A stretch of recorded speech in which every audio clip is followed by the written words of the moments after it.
one of the primary things we wanted to do was come away from a lot of emphasis on testing students and student scores, because the educational trend is towards not focusing so much on ranking and scoring. But we did understand that parents and teachers really still wanted to map student progress to be able to tell whether there was value added in a year of learning. So I think first and foremost, using the INCAS data and the assessment really allows us to see progress that students have made over a particular year.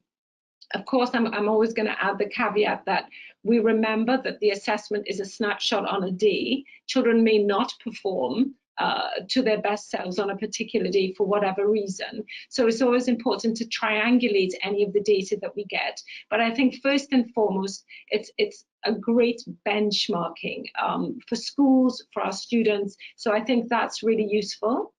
I think being able to get micro and macro data on students' learning. So we look at the individual, we look at the cohort, we look at the school, and we can map and identify areas of strengths and weaknesses across the whole section in that way.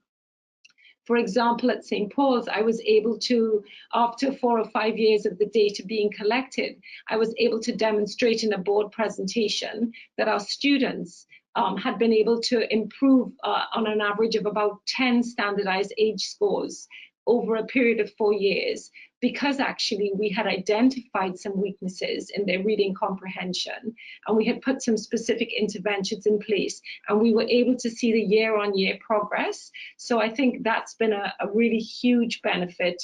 And just working out different ways. What are the areas within your school that you want to ask some questions about? What are the areas that you want to try and get some improvements in?